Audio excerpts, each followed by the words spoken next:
The afternoon sun filtered through the tall windows of Riverside Elementary, casting long golden rays across the polished floors that Michael Sullivan had just finished cleaning. At 42, Michael moved with the quiet efficiency of a man who took pride in his work, no matter how others might see it. His weathered hands, strong from years of honest labor, gripped the mop handle with the same care he showed everything in his life. In his back pocket, he carried a small photo of his daughter, Emma, a gentle 7-year-old with blonde curls and eyes full of wonder. She was his whole world, had been ever since her mother passed when Emma was just 3. The pink dress she wore in the photo was one he'd saved for months to buy her, working double shifts to afford the little luxuries that made her smile. Michael had learned that being a single father meant wearing many hats: protector, provider, storyteller, and sometimes defender. The gymnasium echoed with the sharp blast of a whistle.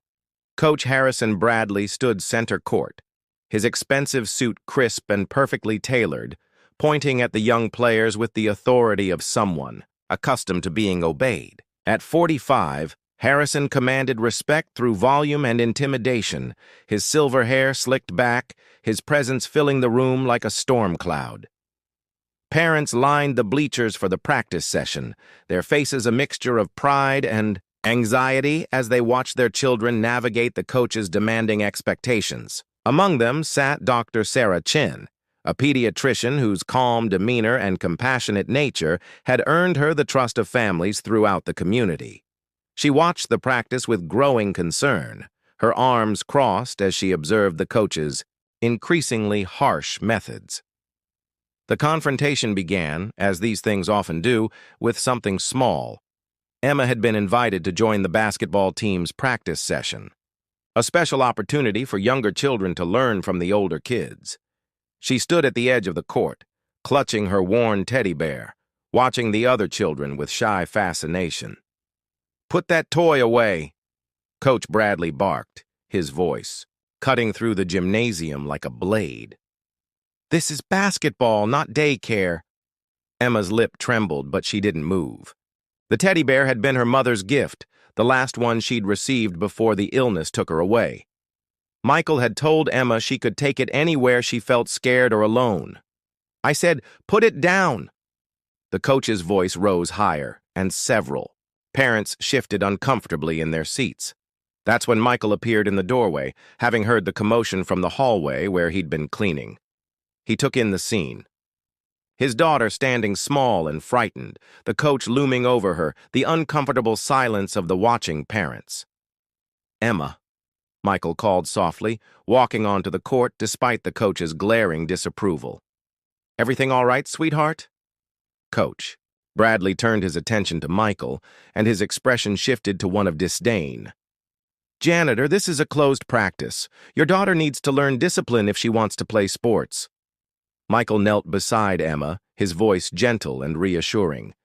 "You can hold on to Bear if you need to, honey. There's no shame in keeping something close that makes you feel safe." "Absolutely not." Coach Bradley stepped forward, his shadow falling over both father and daughter. "If she can't follow simple rules, maybe she doesn't belong here. And maybe," his voice took on a cruel edge, "if her father spent more time teaching her discipline instead of pushing a mop, she'd be better prepared for the real world." The gymnasium fell silent. Even the sound of bouncing basketballs stopped. Parents in the bleachers exchanged uncomfortable glances, some looking down at their hands, others staring at the unfolding scene with a mixture of shock and shame. Michael stood slowly, his movements deliberate and calm. He placed a protective hand on Emma's shoulder and looked Coach Bradley directly in the eye. When he spoke, his voice carried the quiet strength of a man who had faced far greater challenges than this moment. "Coach Bradley," Michael said, his tone measured and respectful, "Emma lost her mother when she was 3 years old. That teddy bear was the last gift her mama ever gave her. If holding it helps her feel brave enough to try something new, then I think that shows more courage than most of us have on our best days." He paused, letting his words settle in the still air. I push a mop, yes. I clean these floors so children like Emma, and like all these kids here, have a safe, clean place to learn and grow. There's honor in that work, just like there's honor in teaching young people. But the greatest honor is in showing them kindness. Dr. Sarah Chen stood up from her seat in the bleachers. He's right, she said, her voice clear and firm. Children need to feel safe before they can learn. Emma, sweetheart, you keep that bear as long as you need to. One by one, other parents began to nod in agreement. A father in the front row spoke up. My son has anxiety. If a special toy helps him cope, I think that's brave, not weak. Coach Bradley looked around the room, realizing that the tide had turned against his harsh methods. His face reddened, but before he could respond, something remarkable happened. Emma stepped forward, still holding her teddy bear, and looked up at the imposing coach. My daddy says that being strong doesn't mean being mean, she said in her small, clear voice. It means being kind even when it's hard. The wisdom of a 7-year-old, spoken with the innocence that only children possess, hung in the air like a gentle bell. Several parents wiped their eyes, recognizing the profound truth in such simple words. Dr. Chen walked down from the bleachers and approached the group. Coach Bradley, she said professionally but warmly, perhaps we could discuss a more nurturing approach to coaching these young athletes. Research shows that positive reinforcement builds stronger, more confident players than fear-based training. Michael picked up Emma, teddy bear and all, and looked at the coach one more time. I hope you'll consider what Dr. Chen said. These kids look up to you. They'll remember how you made them feel long after they forget the scores of any games. As Michael carried Emma toward the door, she looked back over his shoulder and waved at the other children. Bye! Maybe we can play again sometime. The next week, something beautiful happened at Riverside Elementary. Coach Bradley approached Michael in the hallway, his earlier arrogance replaced by something resembling humility. Mr. Sullivan, he said, quietly, I've been thinking about what you said, about kindness and honor. I'd like to apologize, to you and to Emma. Michael paused in his cleaning, studying the coach's face. He saw something there he hadn't expected. Genuine remorse, and perhaps the recognition that strength comes in many forms. We all have moments we're not proud of, Michael replied gently. The measure of a person isn't in never falling, but in how they choose to stand back up.